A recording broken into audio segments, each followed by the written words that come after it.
Oh là là, ces paysages, c'est incroyable. Qu'est-ce que c'est beau. Après, il faudrait probablement que je roule avec une machine qui me permette d'en profiter un peu plus en fait. Oh là là là là. J'ai l'impression que le frelon pique toujours. Le frelon pique fort. Ouais, il pique toujours, ouais, il pique toujours. Bon, celle-là, il va pas falloir que je la rate. Dire que cet essai est l'un des plus importants de ma chaîne et que cette machine est très probablement la plus attendue de l'année 2025 n'est pas un euphémisme. Oui, je sais, vous attendiez le test de cette moto, vous êtes des dizaines et des dizaines à m'en avoir parlé sur YouTube et sur les réseaux sociaux. J'ai devant moi les amis, aujourd'hui, la toute nouvelle Honda CB1000 Hornet SP et... Eh bien, je suis quelqu'un d'extrêmement chanceux parce que, je sais pas si vous avez vu le cadre, on n'est pas tout à fait en France là. Non, on est à Alicante, en Espagne. J'ai été invité par Honda France pour l'essai-presse tout simplement de la machine. Donc, bien évidemment, un énorme merci à eux. Je fais partie des toutes premières personnes à avoir testé cette moto en dehors des gens de chez Honda. C'est un privilège vraiment incroyable, surtout quand on sait à quel point cette machine était attendue. La Honda CB1000 Hornet, ça fait vraiment peut-être partie des motos les plus attendues, si ce n'est la plus attendue de l'année 2025. Et pourquoi? Eh bien tout simplement parce qu'en fait, quand Honda a révélé les caractéristiques de la machine, sa fiche technique, ils ont littéralement cloué tout le monde. Alors, pas forcément sur les specs, mais sur les specs qui étaient associés au prix. Et oui, parce que cette moto, elle a un rapport qualité-prix qui est complètement dingue. Alors, on va en parler bien évidemment de ce rapport qualité-prix, on va parler de plein de choses, puisque aujourd'hui, c'est un essai complet de la machine que je vous livre. Je vais vous parler du look, des aspects pratiques, de la technologie, je vais vous parler de la concurrence, bref, de tout. Et puis bien évidemment, on va aller rouler parce que les routes là, du côté d'Alicante, ça rigole zéro, c'est vraiment incroyable. Donc on y va, c'est parti, j'ai fait les remerciements, lançons-nous. Cette CB1000 Hornet, elle a été annoncée en 2023 à l'ECMA et déjà, elle avait commencé à faire frétiller un peu de monde parce que il y avait des trucs qui intéressaient et on attendait vraiment d'avoir les spécificités techniques de la machine. Donc, on va commencer par parler du look. Alors aujourd'hui, et pour cet essai, on a eu uniquement que des versions SP et je vous cache pas qu'on va pas bouder notre plaisir parce que la moto, quand même sensiblement plus cool dans cette version-là. Donc, en ce qui concerne le visuel de la machine, moi je trouve que en termes d'identité, c'est une machine qui est très jolie. Elle est agressive, elle a un côté prédateur avec cette tête de fourche qui continue l'affiliation Hornet, mais avec vraiment ces lenticulaires qui font penser un petit peu à la tête de fourche d'une ZZR 1400. Vous savez, les quatre cercles comme ça lumineux, ça lui donne des yeux vraiment un peu énervés. En ce qui concerne le look global, ils ont conservé en fait l'affiliation Hornet, l'abeille, le frelon, avec un tronc large, des fesses larges on va dire et une taille très fine et on a cette selle et ici cette coque arrière qui viennent en pointe, on pourrait presque se piquer dessus tellement c'est effilé. Il y a quelques 2-3 trucs quand même qui sont pas forcément de mon goût sur la machine. Bon, l'échappement, je pense qu'on peut pas le rater, il fait la taille du boulevard périphérique. Les traitements de surface, on comprend quand même bien qu'on n'est pas sur une moto de ultra haut standing. C'est pas une machine à 20 000 € et pour le coup, c'est normal, il n'y a pas de souci. Après, j'aime bien quand même les petites touches comme ça ici. Le plastique, il est joli. Il y a quand même ici le petit Hornet SP. Il y a quelques packs dont nos machines étaient pourvues. Je crois que le mien, c'est le sport. Donc, il y a notamment le sabot. Je vous avoue que sans le sabot, la machine est vraiment dégueulasse pour le goût. Par contre, c'est vraiment pas beau. On dirait qu'il lui manque un truc. On a le petit déflecteur comme ça ici qui est sympathique. Les petits liserés sur les jantes. Jantes qui sont très belles en doré. Moi, j'aime beaucoup. Donc, vous me direz ce que vous en pensez. Le petit support de plaque aussi n'est pas des plus moches. J'ai vu des bavettes beaucoup plus disgracieuses. Vous me direz ce que vous en pensez. Mais moi, je trouve que globalement, ça se passe plutôt pas mal. On va parler partie pratique. Pas pâtille, mais partie. Donc, aspect pratique. En ce qui concerne la position assise, je sais pas si vous voyez là, parce que la caméra, je l'ai pas en visu directement, mais je suis vraiment à plat de chez à plat. Genre vraiment, mon pneu est à plat. Donc, la moto offre, je pense, une accessibilité qui est vraiment très bonne pour tout le monde. Je vous mettrai la hauteur de selle sur l'écran, mais c'est une machine qui se conduit très bien. Honda, ils savent faire ça, ils maîtrisent. Les motos accessibles pour tout le monde, aucun problème. En ce qui concerne les jambes, elles sont pas trop repliées. Ça va, c'est pas exagéré non plus. Et on est sur un buste qui est droit moins. C'est-à-dire on est droit mais un tout petit peu vers l'avant, histoire d'avoir un petit peu de possibilité d'attaque. Donc ça c'est très cool. La selle là, je reviens de l'essai. Hein. Je reviens vraiment de l'essai. Donc, j'ai conduit la machine toute la journée. J'ai fait 150 bornes. Je dirais que c'est pas la selle la plus confortable au monde, mais c'est pas non plus la fin du monde. Vraiment, vraiment, c'est pas la fin du monde. Ça se fait bien. Ça se fait bien quand même. Donc, il n'y a pas de souci à ce niveau-là. Je vais la reposer délicatement quand même, parce que l'idée, c'est pas de l'abîmer. Concernant le réservoir, il fait 16 ou 17 litres, si je dis pas de bêtises. Et on est sur une consommation estimée autour de 6 litres, 6 litres 5. Je vais vous dire d'ailleurs, tant qu'à faire, est-ce que j'ai ça dans les infos? Je sais pas la conso moyenne. S'il vous plaît, la conso moyenne. Ouais, alors moi il me donne un 8 litres, mais le rythme était particulier. Hein, je pense qu'on est aux alentours de 6 litres 5, donc ça donne à la machine environ 250-270 km d'autonomie. C'est dans la moyenne raisonnable de ce qu'on fait sur ce genre de roadster. Et puis bah après, écoutez, juste la partie passager, vous vous doutez, j'ai pas pu tester. Ça m'a pas l'air non plus d'être la moto la plus agréable pour ça, mais ça demande vraiment test. Par contre, sur la chauffe, vous savez que j'y suis sensible. Très bon point, cette machine chauffe quasiment pas. Vraiment, à l'arrêt, au feu, on sent un peu de chaleur qui se dégage, mais c'est très loin des standards européens. Je vais vraiment dire européens, que ce soit Ducati, Aprilia, BMW dans une moindre mesure, mais vraiment, c'est une moto qui ne chauffe pas, la CB 1000 Hornet, alors qu'elle est pourtant compatible avec toutes les normes de pollution récentes. Donc ça, pour le coup, extrêmement bon point. Les rétroviseurs marchent bien, ne vibrent pas. La machine se conduit bien, l'agrément en ville est très bon. Il y a de la jauge à essence, il y a des warnings, aucun souci. On va parler de technologie maintenant parce que il y en a un petit peu, mais il n'y en a pas non plus des masses. Vous allez voir que c'est une moto qui n'est pas non plus débordante à ce niveau-là, ce qui plaira à certains d'entre vous qui aiment bien les machines qui sont un petit peu plus brutes de décoffrage, on va dire. Donc sur cette... On laisse passer la camionnette. Salut! Sur cette Hornet 1000 SP, comme je disais, on a donc 5 modes de conduite. On a un mode Rain, un mode Sport et un mode Street, ou je sais pas comment ils l'ont appelé, Road je crois. Et on a 2 modes User qui sont paramétrables. Dans ces modes, on va pouvoir régler l'arrivée de la puissance, on va pouvoir régler le frein moteur, on va pouvoir régler le contrôle de couple, donc le contrôle de traction chez Honda qui est désactivable, et on a de l'anti-wheeling, on a un quick shifter up and down, on n'a pas de régulateur de vitesse sur la moto. C'est une machine qui est assez simple, mais je dirais quand même qu'il y a les équipements qu'il faut. Il y a, en termes d'assistance électronique, ça va. L'écran, c'est un TFT, celui de la Hornet, hein, c'est le même, je crois qu'il fait 5 pouces, hein, si je dis pas de bêtises. Il a le mérite d'être clair, d'être lisible. Il n'est pas ultra sexy, hein, franchement, il reste assez sommaire. 2 modes d'affichage clair ou sombre, et puis 3 thèmes différents. Mais bon, j'ai envie de dire qu'elle fait quand même bien le taf à ce niveau-là, parce que ça reste une machine qui, encore une fois, vous le verrez après la partie moteur et la partie cycle, se veut être extrêmement placée en termes de prix. Et donc, on va démarrer le moteur, parce que, écoutez quand même. Alors, elle est chaude. À froid, elle fait une sonorité qui est hyper chouette, et le son de ce moteur, je vais vous en parler bien évidemment dans la partie dédiée, il a une sonorité qui est hyper agréable. Je vais tourner un peu la poignée quand même pour voir.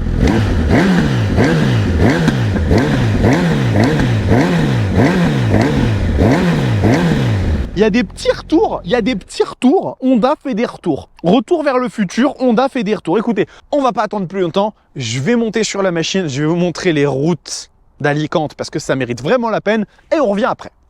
Allez les amis, c'est parti, le moment que vous attendiez tous, le roulage de la CB 1000 Hornet SP. Et bien évidemment, on va parler du moteur, ce 4 cylindres en ligne, dérivé de celui de la CBR 1000 RR Fireblade de 2017. La raison pour laquelle Honda a choisi ce moteur, ce n'est pas pour des économies d'échelle qu'ils nous ont dit, en tout cas c'est ce qu'ils nous ont raconté. Je veux bien les croire parce qu'en fait, le dernier moteur de la CBR 1000 RR, c'est un moteur qui est très pointu en termes de puissance. Donc il délivre vraiment très haut sa puissance. Et pour un roadster qui se veut un petit peu Street Fighter, c'est quand même pas forcément ce qu'il y a de plus adapté. Donc déjà, je vais vous faire écouter la mélodie. Écoutez comment ce moteur s'exprime, c'est vraiment hyper cool. J'adore la sonorité de ce moteur.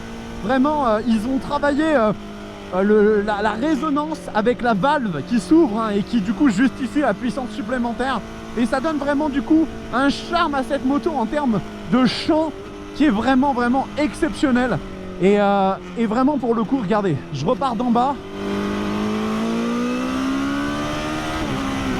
C'est super sympa, vraiment très agréable. Ça donne à la moto un charme immédiat. Et vous savez que moi les 4 cylindres en ligne, surtout quand ils font moins de 1200-1300 cc, j'ai un peu de mal. Et là tout de suite, bah, je me prends à l'apprécier, à l'aimer. Et ça pour le coup c'est très très cool. Je sais pas si on l'a vu sur la première accélération, mais la moto a un peu délesté sans que je fasse grand chose, hein, donc ça en dit long déjà sur son caractère à haut régime. Dans les bas régimes, parce que maintenant on va parler bien évidemment du comportement de ce moteur, je dirais que il est pas forcément hyper vif en dessous de 4-5 000, même si Honda ils ont bossé la démultiplication par rapport au moteur de la CBR 1000 RR Fireblade, mais ça reste quand même un 4 cylindres en ligne qui aime bien délivrer, on va dire à partir de allez, à partir de 5. Après je trouve qu'il les atteint assez vite, c'est 5000 tours minute, et après ça envoie tout de suite. Donc par contre si on se met vraiment en 6, là vous êtes à 3000, vous tournez, il se passe rien, mais c'est normal, c'est totalement normal. Le moteur est fidèle à sa filiation, à son ADN, à sa génétique on va dire. Donc c'est un 4 cylindres, mais il est plaisant, il est rond. Alors après là regardez, il y a un peu de rond-point, on va regarder vite fait. C'est hyper doux, hein. C'est Honda sait faire, hein. 4 cylindres en ligne, 1000 cc, bon bah ça vibre pas, ça s'emmène tout seul, c'est hyper agréable. Là je suis en mode user, donc il y a 2 modes personnalisables, je vous en ai parlé dans le statique. 2 modes personnalisables, et je suis sur un mode où j'ai mis la puissance à fond, la réponse moteur à fond, et le traction control en off. Donc il n'y a pas de contrôle de traction là, histoire de voir un peu les réactions de la machine. Et franchement, ouais, c'est hyper plaisant, tout doux. En première, il y a un peu d'à-coup hein, dans ce mode là quand on est sur la puissance moteur max, mais c'est vraiment que dans cette situation. En dehors de ça, ça se passe vraiment très bien. Et écoutez, même en ville, j'espère que le micro ne va pas saturer et que vous allez quand même pouvoir entendre cette mélodie, mais il a quelque chose de... ça me fait presque penser à la S1000 RR dans le timbre, un peu moins métallique, mais c'est vraiment hyper plaisant. Je trouve qu'il est vraiment... il est charmant ce moteur, il est charmant. Et pour une machine qu'on s'attendait, surtout avant toute chose, à être un rapport qualité-prix plus qu'une moto de caractère, et ben moi, je trouve que déjà là, elle marque quand même des petits points sympathiques. Et là... vraiment il est très cool. Il y a une valve donc comme je vous disais qui s'ouvre du coup entre 5 et 6000 selon le moment où on accélère, la force avec laquelle on ouvre la poignée, etc. Qui permet du coup de donner 5 chevaux de plus par rapport à la version standard, ce qui du coup fait atteindre à cette CB1000 Hornet SP, là il y a du monde, et bien 157 chevaux. 157 chevaux, ça commence à causer très fort, ça la met en concurrence avec des machines bien plus velues hein, comme la MT10 ou la S1000 R, et c'est très cool. Et là du coup les envolées sont cool. J'aime bien qu'ils prennent pas non plus des milliards de tours minute, ils restent compacts, donc pour moi c'est un bon moteur de roadster. Et là on est en train de faire de la vidéo, donc on prend un peu plus le temps. Vraiment pour le coup, je trouve qu'il est cool ce moteur. Il faut savoir à quoi on s'attend. Je pense qu'il est un peu moins sensationnel qu'une MT-09 à bas régime, clairement. Moins sensationnel qu'une 990 Duke, ça c'est clair. Par rapport à une Street Triple 765 RS, c'est mieux. Je parle vraiment de sensation à bas régime là, attention. Et après par contre, bien évidemment, quand on atteint là les 7000, là c'est un élastique. Et vraiment, il est waouh, il est vraiment hyper énervé. Je sais même pas si vous m'entendez encore là. Bon, bien évidemment, hein, c'est un essai presse, donc il faut suivre le rythme. Et on parlera de l'agilité bien évidemment après, et du châssis, de la partie cycle. Mais bon, les quelques images que vous avez déjà ont dû vous donner des idées. Bon, désolé, on est de retour. J'ai eu un petit problème de GoPro qui s'est détaché. Je pense d'ailleurs que ça a dû peut-être affecter un petit peu la vue de la fourche, mais bon, c'est pas grave, c'est des choses qui arrivent. Donc du coup, comme je disais, on est sur, pour moi les amis, une réussite sur ce moteur. Je vais enlever les warnings. On est vraiment sur une réussite sur ce moteur qui est hyper caractériel, même si ce n'est pas un bicylindre, ce n'est pas un 3 cylindres façon Yamaha. Donc ne vous attendez pas à une machine ultra remplie dans les bas régimes, mais à partir de 5-6 000, elle sonne la charge avec vraiment beaucoup de conviction. Les 3 premiers rapports sont raccourcis, donc ça permet d'avoir une moto qui vraiment délivre bien, délivre très très bien. Il est doux en ville ce moteur, vraiment il est hyper agréable, il n'y a aucun souci, il s'emmène très très bien.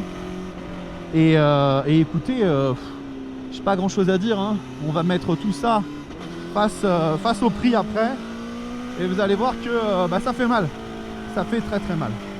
Alors, on va parler maintenant partie cycle sur cette CB1000 Hornet SP, hein, bien évidemment, puisqu'il y a beaucoup de choses à en dire et elle était attendue là-dessus, notamment sur le cadre. Le cadre, c'est un double longeron en acier et non pas en aluminium, et ça, c'est quelque chose qui interroge beaucoup de gens, notamment pour la proximité avec la GSX S1000, qui elle est un double longeron aluminium dérivé de la GSX R1000, donc un châssis de sportive. Il y a quand même des différences par rapport à la CB1000R, parce qu'on pourrait vraiment faire le parallèle entre la CB1000R et la CB1000 Hornet, mais vraiment pour le coup, la CB1000R standard, elle est sur un châssis backbone, mono backbone, qui est donc en fait une poutre qui passe par-dessus. Désolé, j'ai klaxonné sans faire exprès. Et du coup, là non, là on est sur un double longeron qui permet quand même d'avoir une agilité plus présente, et surtout l'ajout de la fameuse boîte à air qui permet du coup d'avoir cette sonorité très très cool sur la moto. Et donc ce châssis, moi je dirais que dans l'ensemble il fait quand même des merveilles, il marche quand même très très bien, parce que la moto elle se place quand même très très facilement, très intuitivement, c'est vraiment un régal. J'aurais tendance à dire personnellement qu'elle est un petit peu plus lourde à emmener que la GSX S1000, un petit peu moins intuitive et neutre, mais c'est pas quelque chose qui se remarque vraiment dans une conduite coulée à dynamique, et il faut vraiment passer en dynamique plus pour le ressentir sans que ce soit un point bloquant. Attention, hein, c'est pas un truc, moi c'est pas un truc qui me choque de choc barre comme dirait l'autre, mais c'est vraiment plus, on le remarque, on le ressent, on le remarque. Et puis après, en ce qui concerne toute la partie, on va dire, suspension, freinage, bon écoutez, on est sur une version SP ici, c'est la très haute gamme, et là-dessus, on est sur une fourche, donc Showa SFF BP, réglable, avec fonction indépendante. Donc ça, c'est le même élément que la version standard. Par contre, le freinage, les amis, on a du Brembo Stylema, et laissez-moi vous dire que ça marche très très bien. Là, j'ai du monde derrière moi, donc je vais pas faire la démo du Stylema, mais croyez-moi sur pièce, ça freine très très bien. Très très bien, peut-être que j'aurai l'occasion de vous le montrer dans quelques mètres, si on a un freinage un peu appuyé à marquer. Mais vraiment, on prend les freins et ça ralentit très très fort. Donc j'ai perdu probablement une partie de ma caméra frontale, ce qui n'est pas grave, hein. Voilà, écoutez, c'est les alléluia du direct comme disait l'autre. Mais du coup ce freinage, il est vraiment hyper agréable. Il est puissant, il est dosable, il est mordant, enfin vous savez toutes les qualités que j'attribue au Stylema en termes de freinage, donc c'est des freins qui sont exceptionnels. Et ça marche très très bien. Et une autre différence majeure qu'on a par rapport à la version standard, c'est l'amortisseur arrière Öhlins TTX36. Amortisseur arrière Öhlins TTX36 qui lui aussi fait des merveilles par rapport à l'élément standard qu'on a sur la version un peu moins premium, un peu moins prestige. Et vraiment, la moto a un très très bon comportement. Je dirais que le bémol que je peux faire à cette moto, outre son poids de 212 kg, qui ne la classe pas directement dans les machines les plus légères de sa catégorie, serait que, on a une monte d'origine de pneus qui sont des Bridgestone S22F, si je dis pas de bêtises, qui m'ont, niveau gomme, fait un petit peu peur. Il y a eu un ou deux moments où j'ai eu des petites dérobades, alors rien d'alarmant, mais je dirais quand même que c'est peut-être le problème qu'a la moto, vraiment sur l'aspect des pneus. Je pense que c'est vraiment le petit souci que j'ai avec cette machine, parce que c'est pas les pneus les meilleurs que j'ai testés. Je pense que si vous partez sur des Metzeler Roadtech 02 ou peut-être éventuellement du Dunlop Sportsmart MK4 comme on a eu sur l'essai de la GSX S1000, vous en trouverez plus pour votre compte. Mais au-delà de ça, la partie cycle de cette moto, et encore une fois je vous le dis, tout est fini entre nous, va être rapporté au prix de la CB1000 Hornet SP. Et ce prix, les amis, mais c'est une dinguerie, c'est une tuerie, c'est du n'importe quoi, c'est du jamais vu. Et donc on lui pardonne beaucoup plus facilement, beaucoup plus évidemment certaines choses, parce que cette machine en fait elle est tout simplement à un prix qui est incroyable. Donc voilà, je pense que j'ai fait un peu le tour de ce que j'avais à dire. Donc on va se retrouver sur la partie prix et la partie concurrence de cette moto dans quelques instants. Alors, quel va être le verdict sur cette CB 1100? Bon, vous avez vu que la machine est quand même extrêmement cool, Le moteur est péchu, il est typique d'un 4 cylindres, mais quand même on s'amuse vraiment bien avec. La partie cycle est très bonne, 2-3 petits points, mais en fait, le truc c'est que tout ça, ça se mesure à l'aune du prix de cette moto. Et la CB 1000 Hornet, et particulièrement la version SP, elle a un rapport qualité-prix qui est juste jamais vu dans le monde moto depuis, je sais pas, 10 ans, 15 ans. Cette moto, elle est commercialisée, les amis, tenez-vous bien si vous n'avez pas eu l'information encore, à 11 799 boulasses. Combien? 11 799 €. C'est dingue, c'est absolument dingue pour la valeur que propose cette machine. Encore une fois, je vous le dis, c'est du jamais vu. Alors, bien évidemment, qu'est-ce qu'il peut y avoir comme concurrente à la CB 1000 Hornet? Il y en a une directement que j'ai testée il y a quelques semaines, c'est la GSX S1000 de chez Suzuki. Donc cette moto, c'est vraiment la rivale principale. C'est la némésis de la CB 1000 Hornet. On est sur un roadster 1000 cm3, 4 cylindres en ligne de 152 chevaux. Donc c'est pareil. Et la GSX S1000, c'est une machine qui a des choses mieux que la CB 1000 Hornet et des choses un peu moins bien que la CB 1000 Hornet. Dans le mieux, on retrouve une moto que j'ai trouvée un petit peu plus facile à placer, un petit peu plus agile avec le double longeron aluminium, mais ça se joue pas non plus à grand chose. On a un moteur qui est fantastique, qui est un peu mieux rempli en bas que celui de la CB 1000 Hornet. Je trouve aussi le 4 cylindres en ligne de la GSX R1000 de 2005 à 2008, il est quand même très démonstratif dans les bas régimes, donc j'aime bien. Et on a une technologie qui est à peu près équivalente. Par contre, on a une moto que je trouve beaucoup moins jolie, vraiment beaucoup moins jolie. La sonorité du moteur, même si elle est cool, elle est un peu moins enchanteresse que celle-là. Et le prix juste en fait, la GSX S1000 vaut 13 799 €, 2000 € de plus que cette moto. Donc, c'est compliqué en fait, c'est compliqué pour la Suzuki. Elle a ses qualités, et peut-être que ceux qui pourront l'exploiter un peu plus à fond, les vrais motards sportifs que je ne suis pas, diront qu'elle est elle-même un peu plus sportive.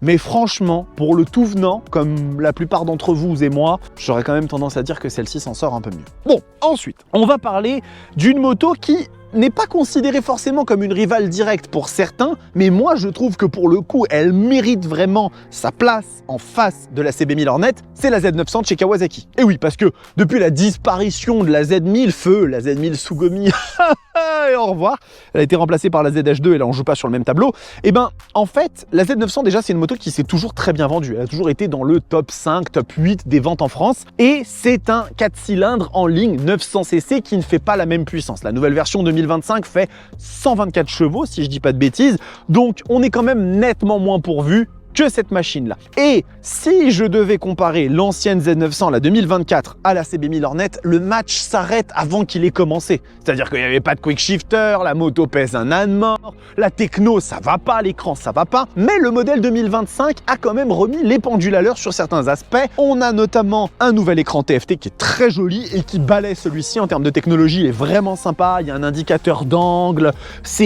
ça fait plaisir comme ça aux petits motards geeks comme moi, j'aime beaucoup. Elle a un quick shifter, elle a un régulateur de vitesse, chose que celle-ci n'a pas, et elle est un peu moins pourvue. En termes de moteur, cylindrée, couple, puissance, c'est clair et net. Je pense que ça se joue quand même parce que les prix en Allemagne de la version SE, je la compare directement avec la SP, seraient aux alentours des 11 745 €. Donc je pense qu'elle va tomber soit en 11 699, soit en 11 799, ça va être un truc comme ça. Je pense vraiment que le match se joue. Personnellement, je prendrais la Hornet parce que j'adore la gueule de la Hornet et j'aime bien ce truc de me dire j'ai un roadster de 157 chevaux qui est vraiment cool, qui a une belle gueule, j'adore la couleur, mais je ne vous en voudrais pas si vous partez sur la Z900 parce qu'il y a quand même des éléments pour elle. Donc ça ne vous aide pas, nullement, mais ça vous permet d'avoir un comparatif. Et finalement, la dernière que j'ai envie d'aller pêcher comme ça, eh ben, c'est une machine qui, elle aussi, n'est pas forcément dans la même catégorie, mais dont les prix se rapprochent. Et donc, du coup, je trouve que c'est intéressant de les comparer. C'est la Street Triple 765 RS. Parce que pour le coup, on est à 12 500 €, donc il faut débourser 800 € de plus que pour une CB1000 Hornet SP. Et on a beaucoup de choses qui sont vraiment mieux. Et on a des choses qui sont un peu moins bien. Typiquement, on retrouve des étriers Brembo Stylema, on retrouve un amortisseur Öhlins, on retrouve un châssis de pure pistard. C'est vraiment une lame la moto. Elle est beaucoup plus légère que la CB1000 Hornet, elle a beaucoup de technologie. Mais d'un autre côté, bah, elle manque un peu de puissance. Celle-ci en a plus. Elle a beaucoup moins de couple, hein, ça fait 80 Nm et assez haut perché. Elle a une sonorité que j'aime bien. Le 3 cylindres, ça sonne bien, mais je trouve quand même que celle-ci, elle m'a vraiment piqué au vif. Normal pour un frelon. C'est nul! Et, eh bien, le rapport qualité-prix. Le rapport qualité-prix. Vous savez que j'ai toujours eu tendance à dire que Triumph fait des très bons rapports qualité-prix. Il n'y a rien à dire là-dessus. Mais la CB1000 Hornet SP fait juste mieux. Elle fait juste mieux. 157 chevaux, Stylema, Öhlins TTX 36 avec la sonorité, etc. Je suis désolé. Pour moi, c'est plus intéressant. Donc, encore une fois, si je devais choisir entre les deux, ma préférence irait vers le frelon. Et Dieu sait que je suis terrifié des abeilles et des guêpes. Voilà, mais je le dis. Bon, cette vidéo n'a que trop duré. Quelle est ma conclusion et surtout, est-ce que la CB1000 Hornet peut être considérée comme la moto de l'année? Bah, je pense que oui. Moi, franchement, je pense que oui. C'est pas une moto parfaite. C'est pas une moto qui fait quoi que ce soit de mieux que toutes les autres. Non, c'est faux. La puissance, c'est pas la meilleure. Le couple, c'est pas la meilleure. La techno, c'est pas la meilleure. La finition, c'est pas la meilleure. Mais en fait, elle fait tout de façon très convaincante, voire même très bonne, et elle le fait avec un prix qui n'a jamais été vu. Le rapport qualité-prix, encore une fois, de cette moto est complètement maboulissime. Je vous le dis, 11 799 € pour ce qu'il y a là-dedans, c'est du délire. Donc, remettez toujours dans le contexte. Tous les essais que vous allez voir vont peut-être vous parler de petits défauts ici et ici, mais ces défauts peuvent être imputés à des machines qui valent 15, 16, 17, 18, 20 000 €. Là, on est à moins de 12 000. Donc, gardez ça en tête. Et si vous vous posiez la question, est-ce que ça vaut la peine d'acheter une Hornet SP? Franchement, oui, parce que Honda, ils ont sorti un truc qui est juste incroyable. Cette vidéo est terminée les amis, j'espère qu'elle vous a plu, j'espère qu'elle va sortir dans les premières, voire même la première, je vais faire tout ce qu'il faut pour. N'oubliez pas de vous abonner à cette chaîne, c'est hyper important, c'est le meilleur soutien que vous puissiez m'apporter. Je suis actuellement à Alicante, en Espagne, ça c'est grâce à vous, c'est votre soutien, c'est vos vues, c'est vos abonnements, c'est tout ce que vous m'avez apporté jusqu'à aujourd'hui qui fait que je peux continuer à vous proposer ce genre de choses avec mon niveau ridicule, avec mes connaissances qui sont maigres par rapport à toutes les sommités qui sont là aujourd'hui avec moi, mais avec cette sincérité, cette passion, cette extravagance que j'ai des fois, ce côté extraverti que certains détestent et que d'autres, quelques-uns apprécient. Bah écoutez, moi ça me rend hyper heureux. Donc voilà, vous avez le message, vous avez mon opinion sur cette moto. C'était un essai qui était hyper attendu par de très nombreuses et très nombreux d'entre vous, donc j'espère qu'il vous a plu. Et en attendant, prenez soin de vous, kiffez vos bécanes. Ciao!